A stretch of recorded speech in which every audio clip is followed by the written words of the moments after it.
Today we will discuss a topic that I have mentioned many times in my lectures in passing, but today we're going to shed a little bit of extra light, and it is especially relevant given the circumstances right now in Gaza and in Palestine, and that is our history as a Muslim ummah, our relationship with the Jewish people for the last 2,000 years before the creation of Israel, for the last 15 centuries.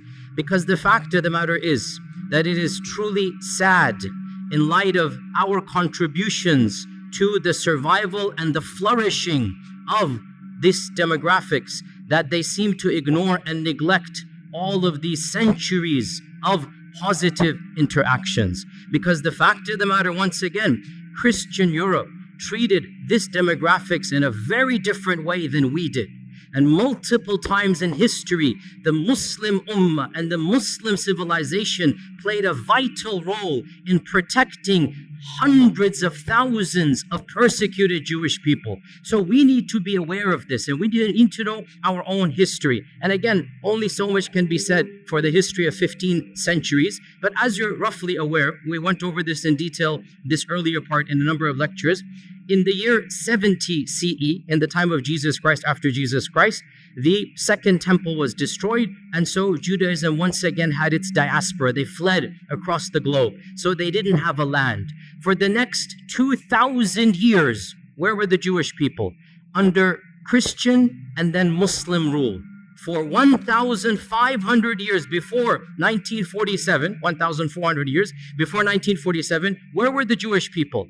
Either in Christian lands or in Muslim lands. Okay, what is the difference between how the Jewish people were treated in Christian lands versus how they were treated in Muslim lands? This is the summary we're going to be discussing today. And of course, the goal is to pique your curiosity. The goal is to start you on the journey. Obviously, in 15, 20 minutes, only so much we can do. We need to understand Christianity from its inception has been extremely intolerant of the Jewish people. Why? Because according to their theology, what did the Jewish people do to their own God, to the Son of God? Well, according to their theology, what did they do? They murdered the Son of God. So from the beginning, there's a term that is found in Christian literature. I'm not inventing this term. It's called Christ killers. This is what they called the Jewish people, Christ killers. And that is why, generally speaking, in ancient Christianity, medieval Christianity, Jewish people were not treated as equal citizens. They didn't have the right to own property in most of European history. They were forced to live in special areas. The ancient term for this in Venice, the Venetian term, is still used in English. Guess what that term is? Ghetto. That term, ghetto, where does it come from? Now we use ghetto to mean what? A very poor, very impoverished part of the city. Well, it was called ghetto for the first time in Venice in the 1200s from a Venetian term to mean low class. It's literally a term that was used for Jewish people. The term ghetto in English comes from them having to live in a separate place of the city. Jewish people in Europe were prohibited from any noble profession. They had to take ignoble tasks. They were prohibited from owning land. They were prohibited from rising up in the ranks of nobility. In fact, the one job that they were not prohibited to do, and that's why they started to do this more and more, was the job that was prohibited by the church, and that is lending of money. The church said you cannot lend money on interest. And Christians, if they do so, they're going to go to hell. They're going to be damned. This is Christian law, by the way. Jewish people were exempt because they're not Christian. And they couldn't work in so many other areas. This is not anti-Semitic. I'm teaching you history. This is a fact. Jewish people then took on, by and large, in Europe, the profession of money lending, charging interest. Because they weren't allowed any other job. They weren't allowed careers, and this was prohibited by the church. You'd be damned. So what did they do? They became the proto-bankers, the first bankers. And so what's going to happen, slowly but surely, their wealth did increase. This is not a anti-Semitic. It's the fact of the matter is that they were involved in this profession, and that is why rich dynasties from this group did begin to rise in the 15th, 16th, 17th centuries. But that's because They were the ones lending money. Eventually, the church had to buckle under pressure and change their law and say it is now allowed for Christians to do. Otherwise, Christians forbade Christians from lending money with interest. It was haram for them. The church would excommunicate you. That's why this group began to do this. In the 11th century, when the Crusades was announced, in 1095, 1096, the first Crusaders, they left England, they left Italy, they left France, and they made their way to Jerusalem, wanting to free, quote-unquote, Jerusalem from Muslim lands. Do you know what happened before they reached Jerusalem? They started massacring Jewish people. Where? In Europe. Why? What has that got to do with Jerusalem? They began to reason, if we're going to go to Jerusalem where Jesus walked, we should avenge his death before we get there. And so, thousands, this is the first time where pogroms happened against Jewish people. Entire cities in Europe, entire cities in Germany, this is in 1096, 1097, entire cities were decimated from their Jewish populations. It is really pathetic what the Christians did. The women and children ran to the synagogues begging for freedom, and they burnt the synagogue with babies in it. They burnt it. Who? The Christians. Why? Because these are Christ killers. I say this because you need to know, where is this anger? Where is this anti-Semitic coming from? It's coming from Europe. We Muslims had nothing to do with any of this hatred. And you need to know the irony of how we can be accused when in reality this notion of anti-Semitism comes straight from Europe. In the year 1215, the church gave a decree that Jewish people could not live like normal citizens in any Christian land. They had to wear a different clothing. They had to live in different places of the city. They had to have specific professions. This is the Vatican. This is the church normalizing the discrimination of Judaism. This is in 1215. Don't be surprised in a few decades, 1290, King Edward of England said, I don't want any of these people in my kingdom. So he made a decree to expel every single member of the Jewish faith from England. For 400 years, there were no Jewish people in England.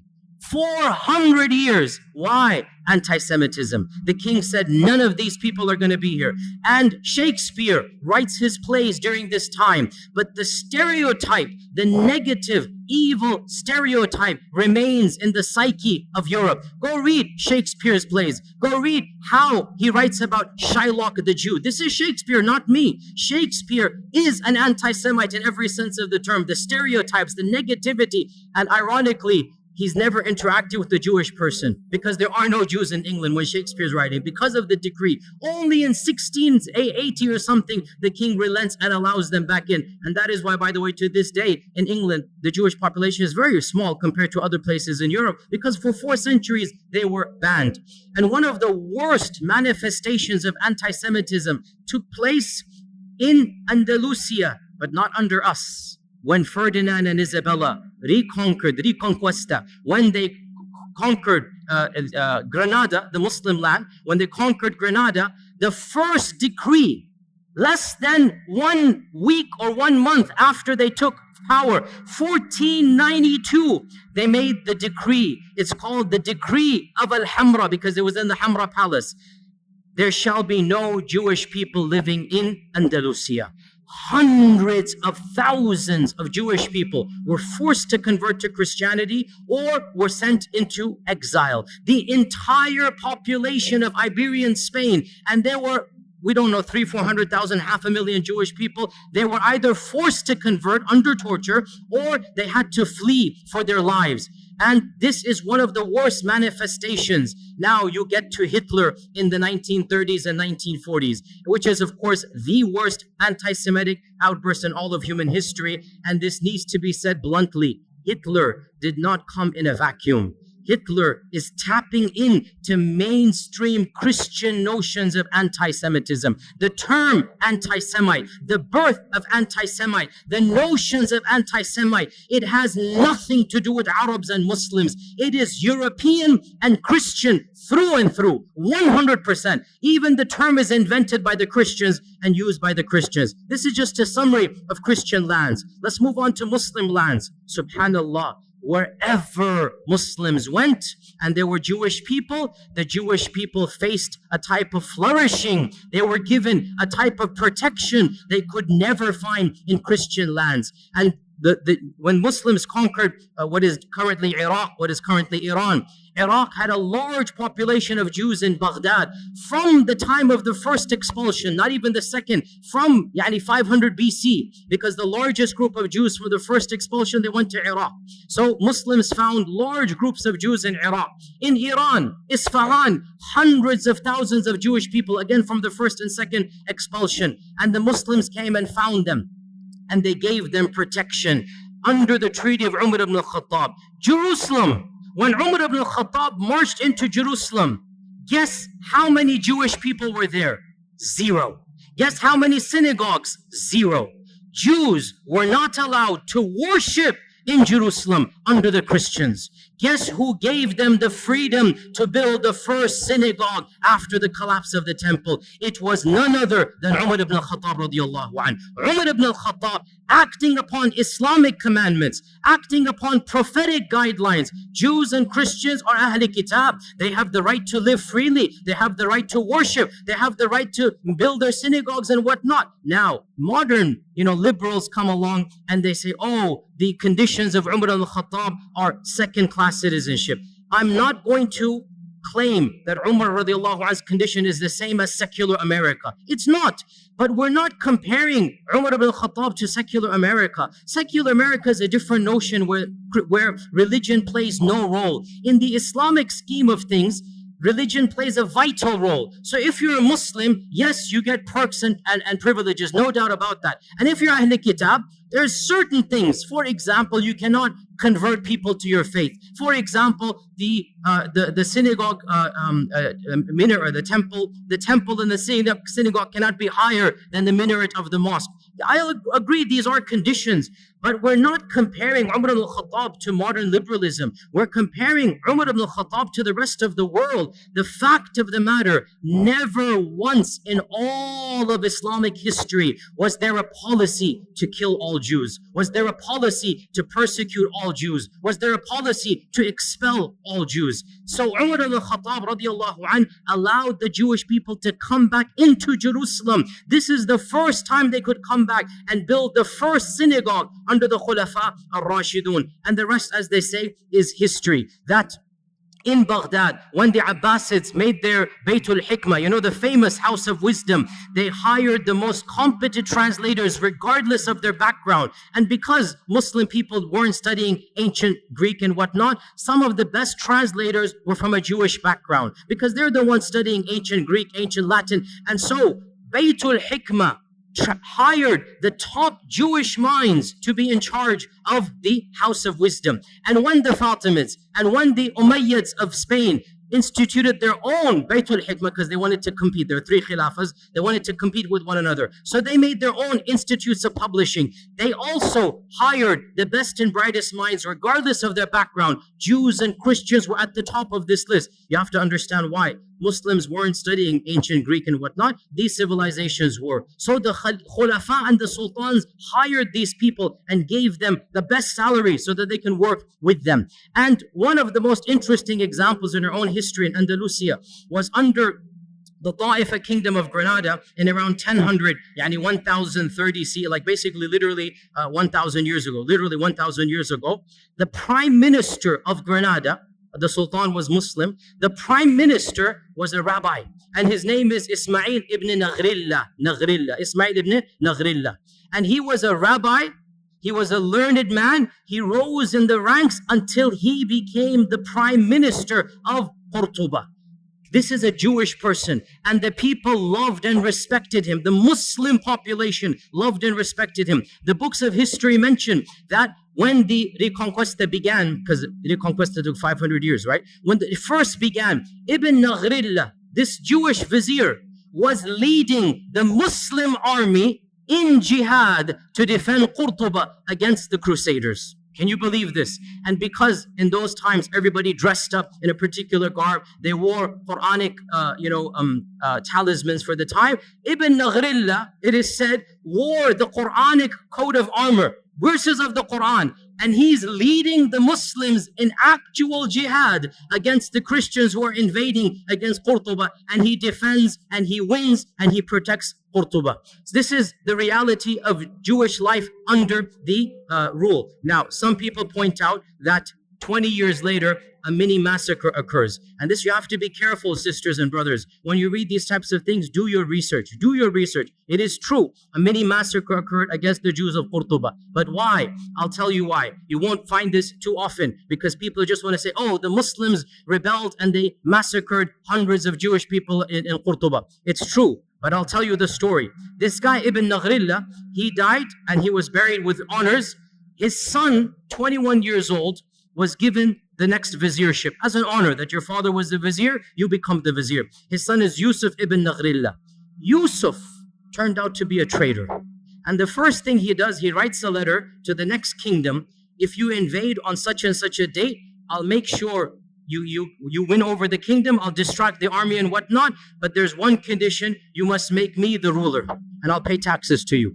Okay? So this guy, Yusuf, he attempted a coup d'etat. And he got his people to support him. And obviously his people were of a Jewish background. The letter was uncovered. The Muslims went wild. Mobs attacked the palace and literally shredded Ibn Naghrillah, Yusuf, the son of the famous one. They literally shredded him and tortured him to death. And then they turned on his core, killed him.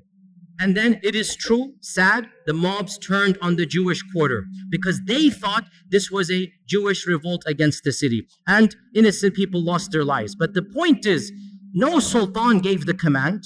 No government instituted this. And the reason why it happened was not because they were Jewish. It's because the notion came that the entire community is treacherous to us. That's why this happened. Then things went back to normal and Jewish communities began to flourish. Within 150 years, the greatest Jewish mind in all of Jewish history was born and raised and studied in Qurtuba. Who is this person? Who can tell me? Musa ibn Maymun. Rambam is what the Jewish people call him. The holy rabbi, Rambam. Memorize this name. That's a title, honorific title. Musa ibn Maymun, Moses Maimonides. In the entire history of Judaism, there is no theologian that is more respected and venerated than Rambam. Rambam, Moses Maimonides, born and raised in Qurtuba, traveled the Muslim world, died and is buried in Egypt, in Cairo. He spoke fluent Arabic. He went through the madrasa systems. In those days, if you wanted to study, you went to the madrasa, right? And the madrasa is religious. So you study the sciences along with Quran and tafsir and hadith and fiqh.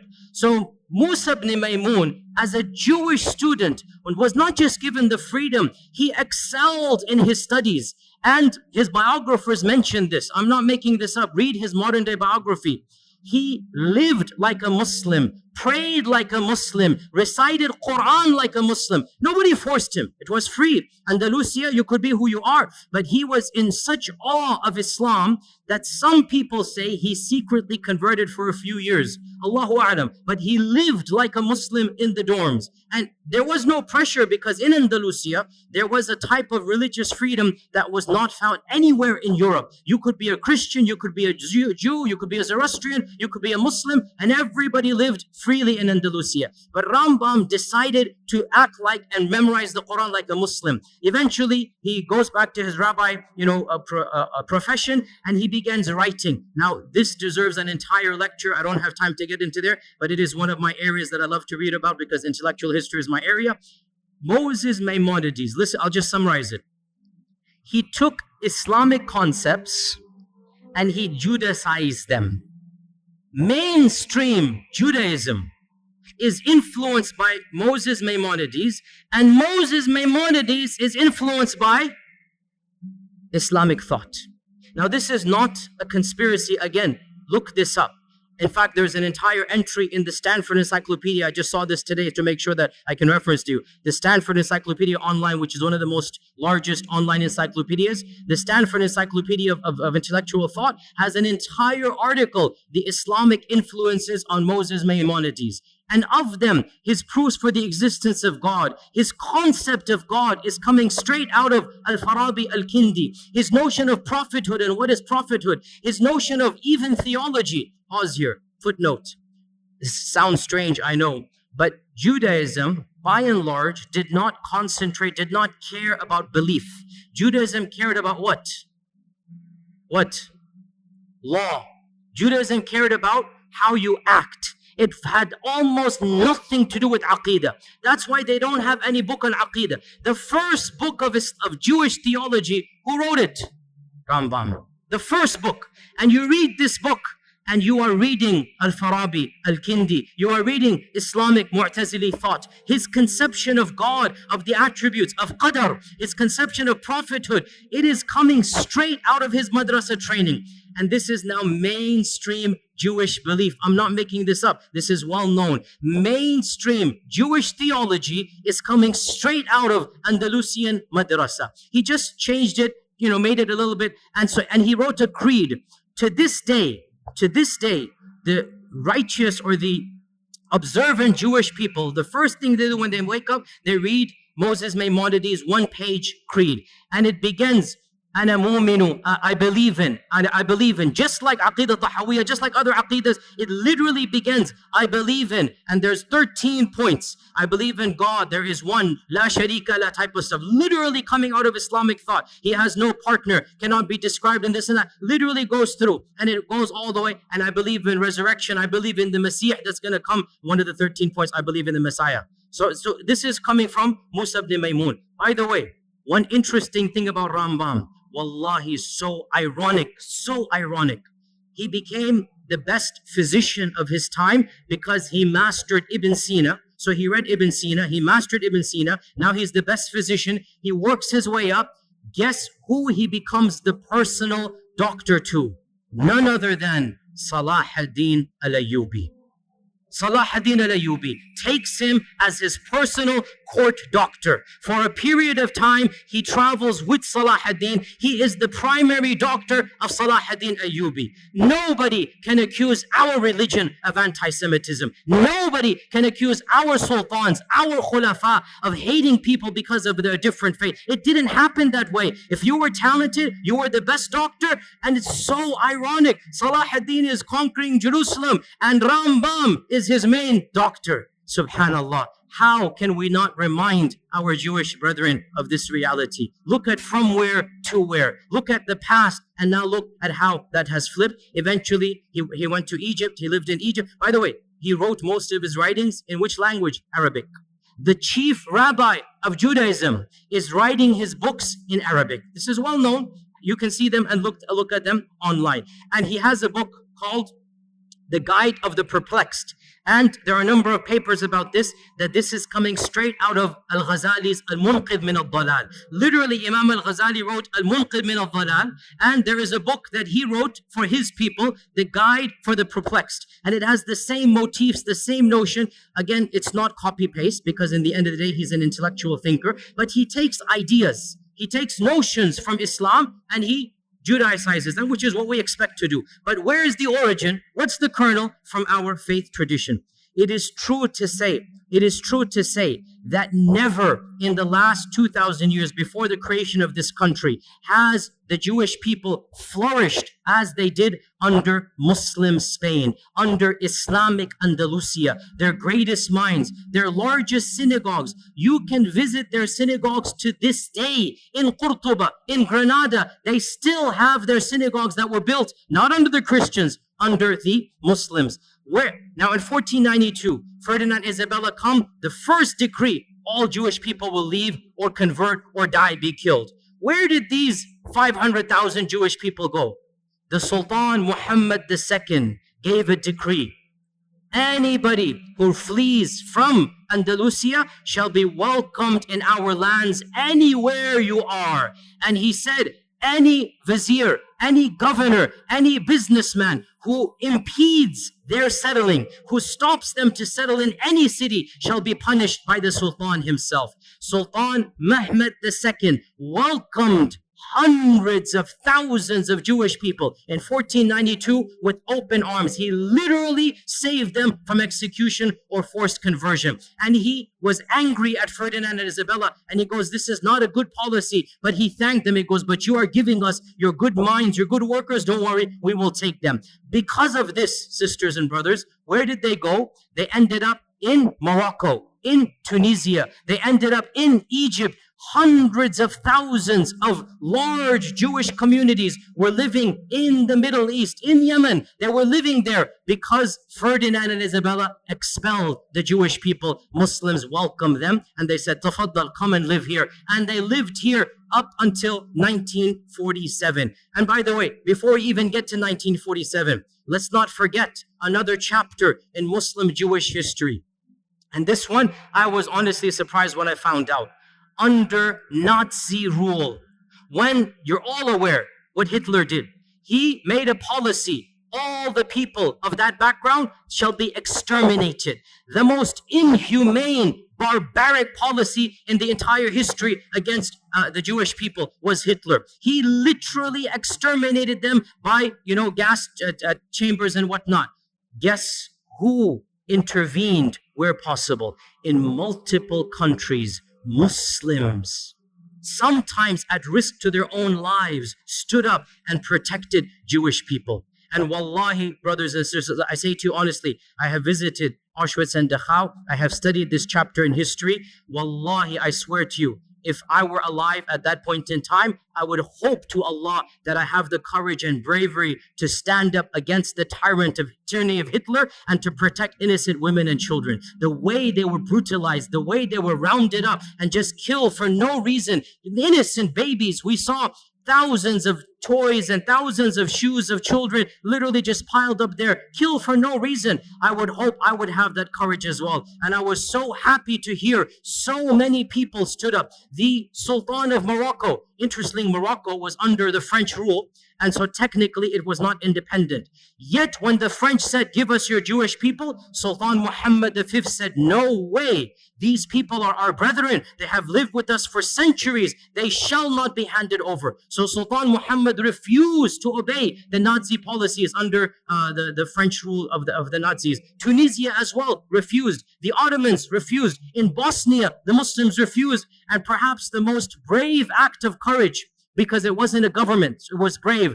In France, the Muslims who were under the Nazi occupation. So the Nazis, if you remember your history, they invaded France and they took it over. So you have Nazi rule in France for a few years. You literally had Nazis ruling France before the liberation in 1947. So Nazis are in control. Muslims were allowed to live as second-class citizens. The Imam of the Masjid, Abul Qadir, the Imam of the Masjid, the Grand Mosque of Paris, I visited it. It's a very beautiful masjid built in the 1930s. It's still standing to this day. It's a beautiful, iconic masjid in Europe. The Imam of the Masjid gave a secret talk to the Muslims, and he encouraged the Muslims, if you know any Jewish friends of yours, bring them in. We will protect them in our mosque.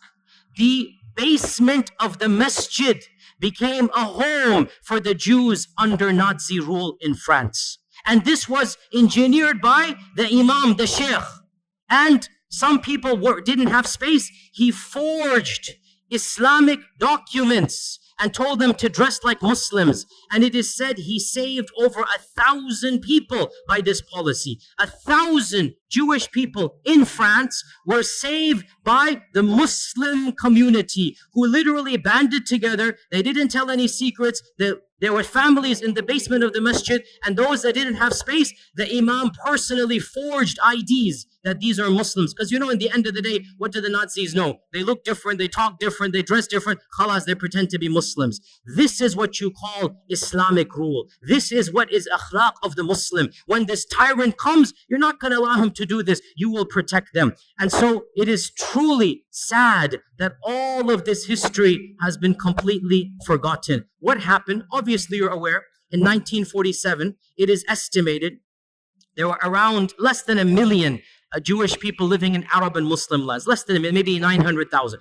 That's a huge number, by the way, especially after World War II. After World War II, you had more Jewish people across the Middle East and Arab lands than anywhere in Europe, right? So almost a million living in Yemen, in Cairo, in Iran, in Morocco. These are all people of Jewish background. What happens in 1947? The country of Israel is formed, and they make a call, a plea, that if you come here, you will be given perks and land. If you come here, you'll be given a better economic status. And so majority of them migrated. Why did they migrate? Put yourself in their shoes. It's their land.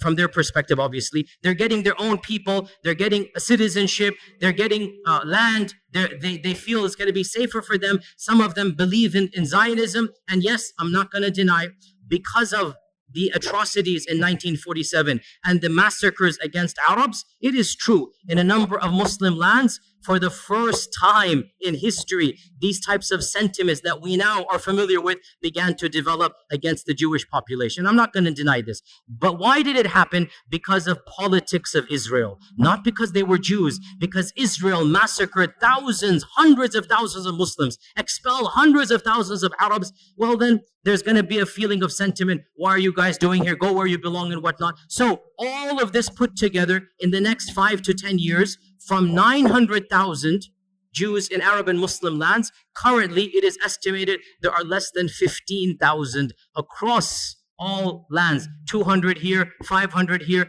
All of them have come to Israel. But one final point, and with this we conclude. SubhanAllah, this is something you need to know, O Muslims.